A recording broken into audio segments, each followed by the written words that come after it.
Good evening, everybody. I'd like to call to order the Tuesday, July 3rd regular meeting of the Planning and Zoning Board. Brad, you want to start us with a roll call? Sure. Raymond Layton. Here. Sonny Aluzo. Here. Don Black. Here. Carol Williams. Here. Pat Daughtry. Here.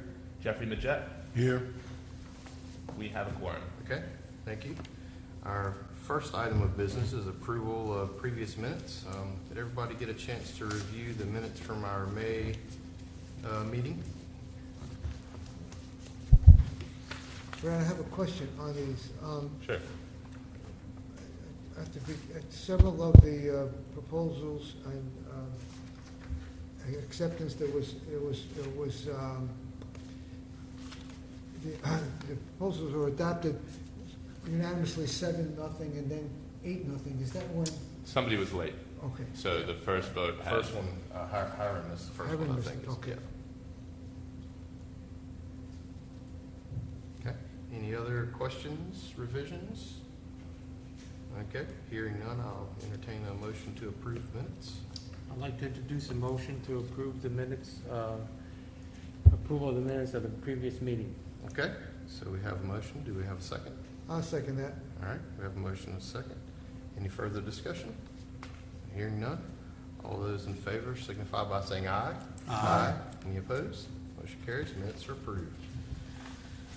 Okay, so we have our next item is a item of old business. It's been on our agenda for quite some time, and I think I understand we may be able to deal with it tonight. So it is consideration of a plan unit development general plan for John Thomas Engineering, Sydes Construction. It's Hutton Pointe, a proposed 151 lot plan unit development on a 117 acre tract located west of Old Airport Road and north of County Line Road. The property is further identified as a portion of Craven County Parcel ID 7-106-001 and it is located in Ward 3. Brad, would you like to give us the staff review of this item? Sure. As you stated, we've seen this item many times. I'm sure you've read the memos and you know by now the general gist of the project. Staff and the developer have worked for several months to come to a mutually agreeable resolution, and staff is now 100% on board with what's presented to you with the plans that you have in front of you, and we would recommend approval for this project. Perfect. Thank you. Do we have any board discussion? Okay, so the obligatory questions, all of our department review, all staff is happy, city personnel, fire department, everybody's happy with our revisions? Everybody's on board with the plan as presented, yes. Perfect. Okay. Any other discussion from the board before I open it to public? Is this the third or second phase? Which is this? This is like fourth phase, is it not? Is that something like that, I believe? Is this the fourth phase? Sorry. Is this the third or fourth phase of this? Could you speak by the microphone, please? You're asking about another phase? No, Is this phase that we're going to vote on tonight, is this the fourth or third? Let's see. I think it's the fourth. I think it's the fourth as well. We've got Fenwick, Southwind, Bendigo, Monitor. This is the fifth one we've had before. Okay. And then there's probably a few more that may outlive me. I don't know. There's another section of this property that's shown on the master plan that we really haven't planned out yet. Okay. All right. Any other questions or discussion from the board before I open it to public comment? Okay. Hearing none at this time, I'll open this to public comment. First, I'd like to ask if there's anybody that'd like to speak in favor of the application. If so, please approach the podium and give us your name and your address. Okay. Hearing none, if there's anyone who'd like to speak in opposition of the application, please approach the podium and give us your name and address. Okay, seeing none, I will close public comment and bring it back to the board for any further discussion before I request a motion. Okay, and so I'll remind everybody that we are the final decision on this. This doesn't go to the Board of Aldermen. This will allow the developer to begin land disturbing activities, provided all permits and everything are in place. Okay, any further discussion? Okay, at this time I'll entertain a motion. I would like to introduce a motion that we approve the consideration by Sydes Construction of Hutton Pointe of approximately 117 acres and a proposed 151 lot planned unit development on Craven County Parcel identified as 7-106-001. Okay, thank you. We have a motion. Do we have a second? I second it. Okay, we have a second. Any further discussion from the board? Okay, hearing none. All those in favor signify by saying aye. Aye. Any opposed? Motion carries. Application is approved. Thank you.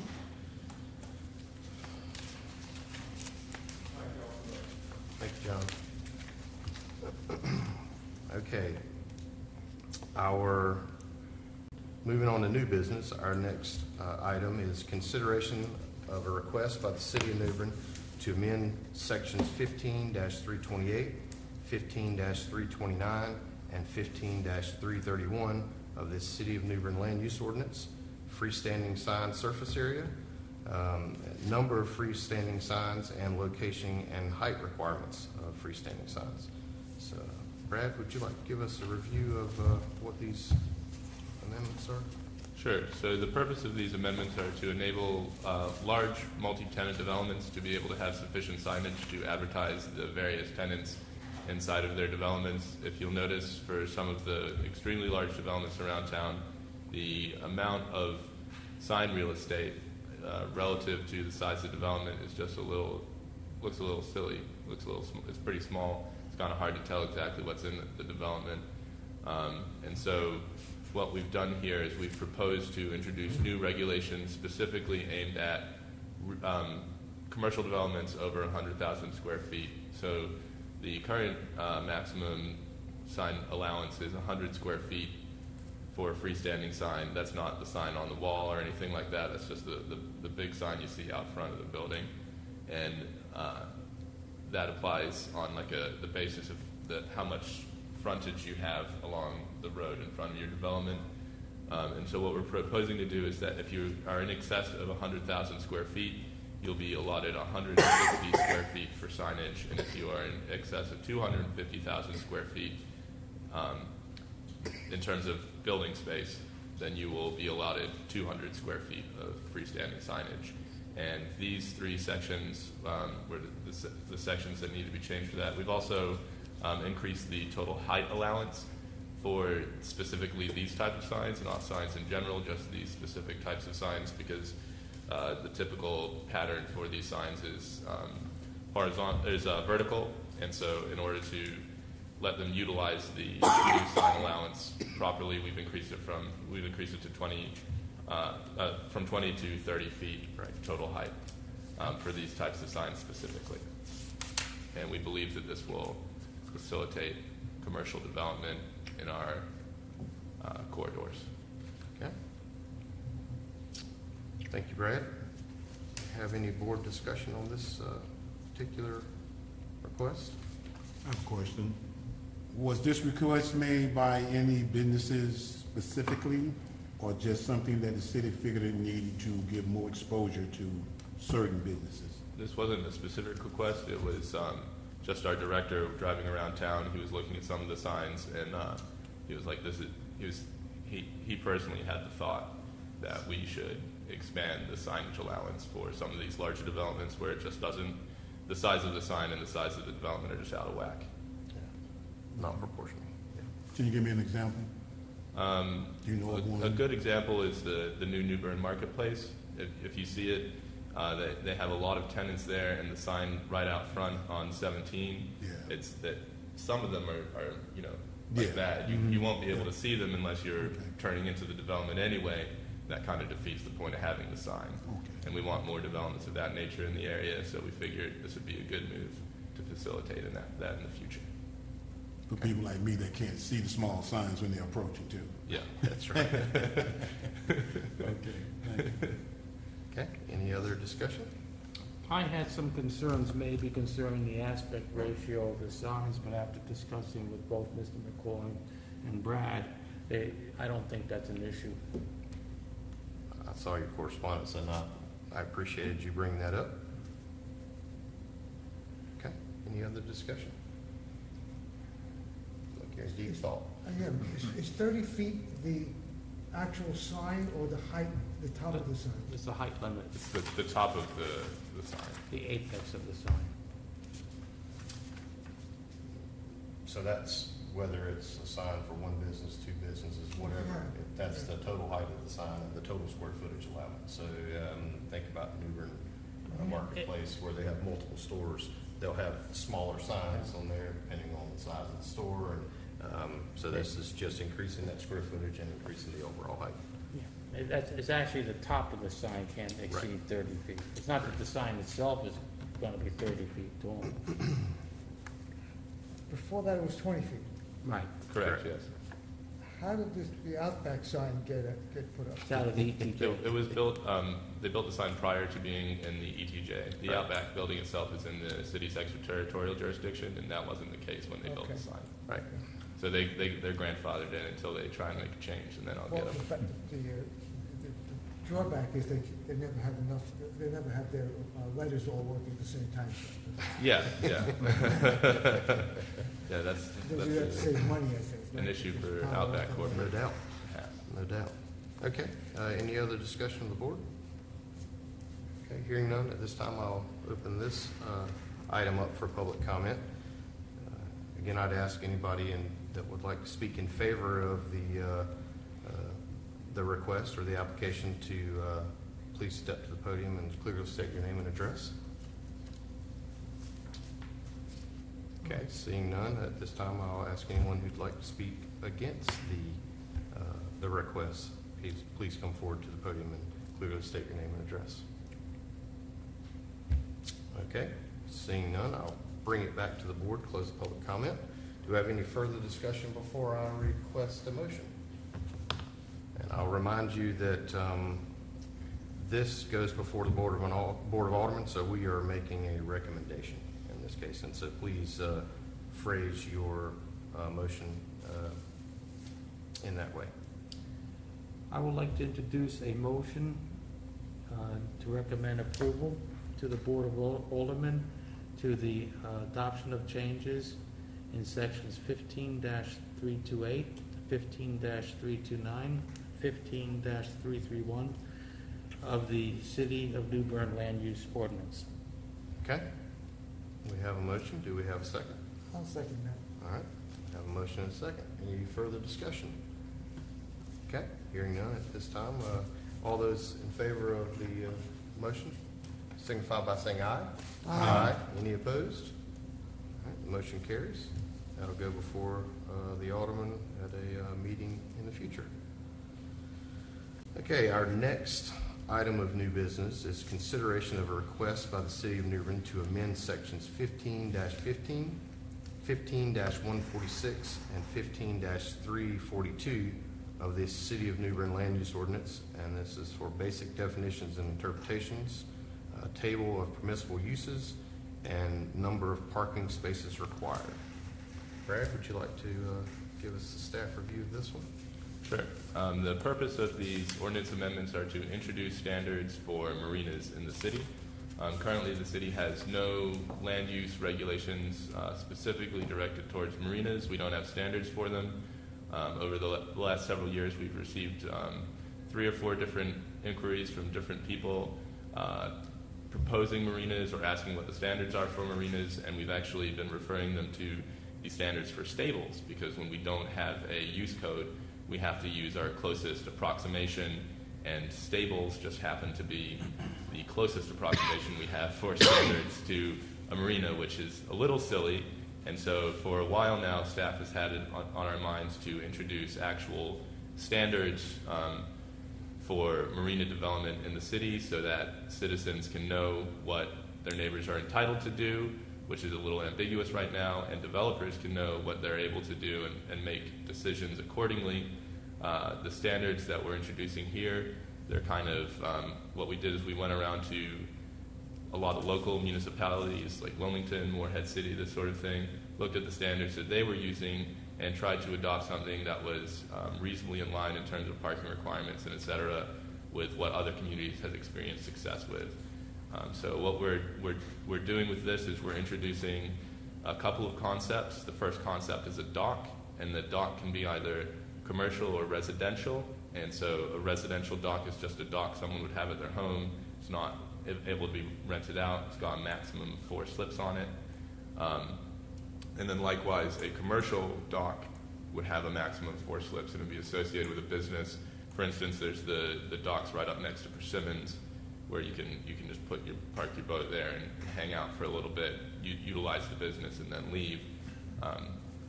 Those are just accessory uses by this definition. So if you have access to the waterfront and you're not trying to rent out any space, it's just part of the way that you want to use the land, that's acceptable. And we've also introduced the concept of commercial and residential marinas. The residential marinas being more focused on marinas servicing people that just kind of live in the area or need to park the boats there. It's not to do with maintenance. There's no fueling or dry stacks or anything along those lines. And then there's commercial marinas, which still aren't dry stacks or anything like that, but they will have like a gas service, kind of like the galley, same area, or something along those lines. A service-oriented, like transient docking kind of situation where people come for a few nights and head out. Then the final concept that we introduced was a marine facility, which is that dry stack, manufacturing kind of boatyard kind of situation. And what we did is we created a use code for marinas, and we created a use code for marine facilities, and we put those into the table of permissible uses. And we also, when we created the use code for marinas, we created a corresponding parking standard for marinas, and that's where the changes to the parking requirements come in. And the parking requirements, which seems to be a standard in the region and also outside of the region, is 4 slips for 1 parking space. That's the parking standard that we've come up with and seems to be a best practice in the area for a marina. So if you have any more questions, I can answer them when you open up discussion. Okay. Thank you, Brad. Open it up to the So board for if you- discussion. We have any If you questions? have four slips, that's 4 boats, Correct, yes. and you only need 1 parking spot. Yes. Okay. Do the definitions impact riparian rights at all? No. Are there restricted areas? Restricted areas, Upon yes. which you can place, say like your gas filling marinas and your dry stacks? Do you? Yeah, restrict- the restrictions are in the table of permissible uses.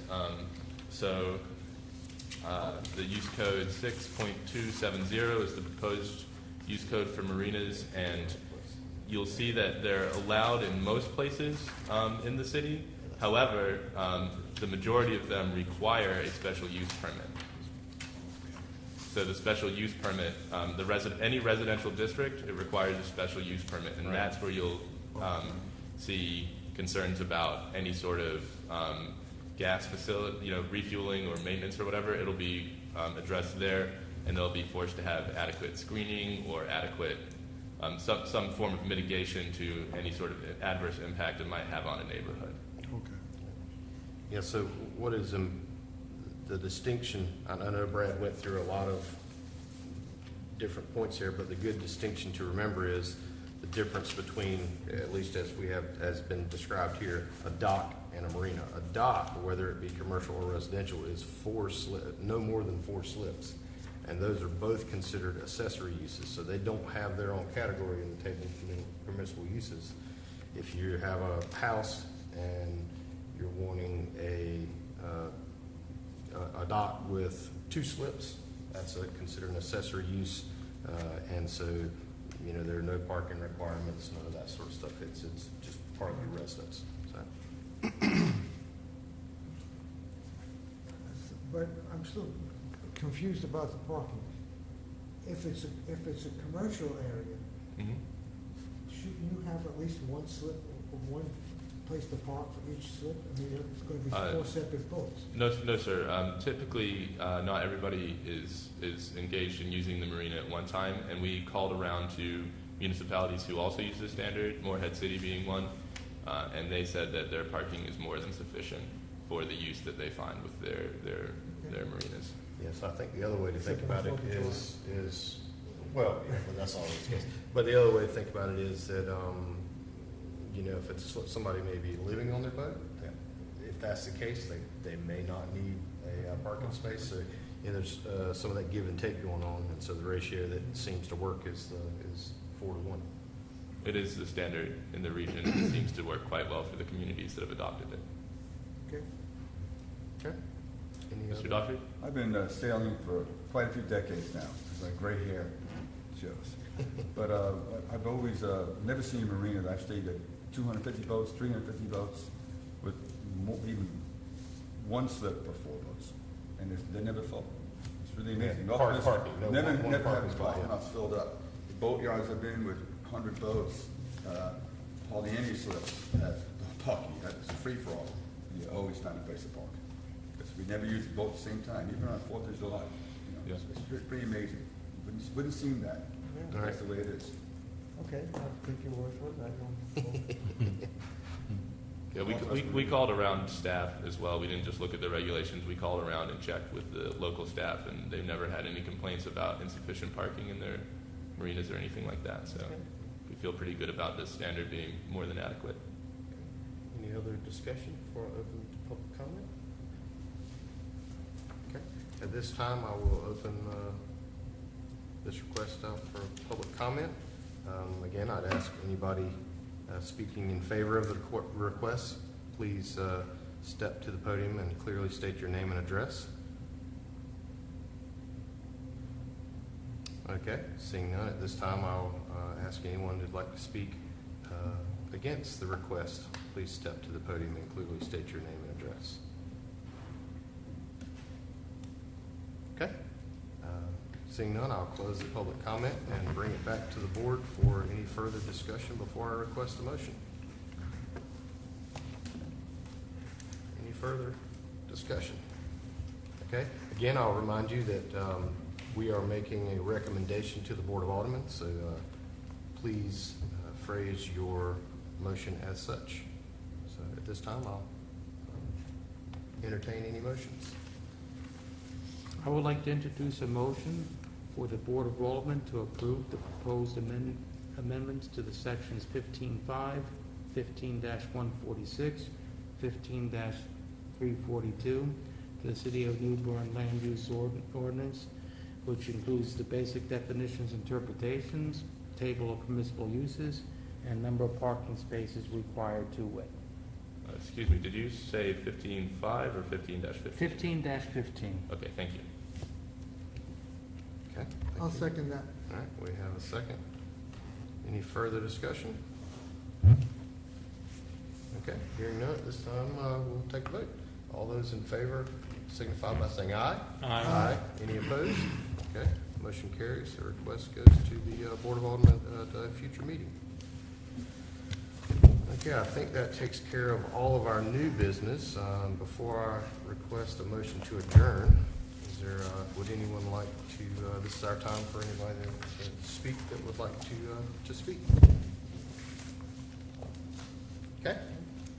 Hearing none, I will entertain a motion to adjourn. I would like to, at this point, entertain a motion to adjourn, to propose a motion to adjourn. Okay, we have a motion. Do we have a second? I'd second. All right. All those in favor signify by saying aye. Aye. Any opposed? Motion carries. We are adjourned. Thank you, everybody. Thank you. All right. safe and happy Fourth, everybody. Thank you.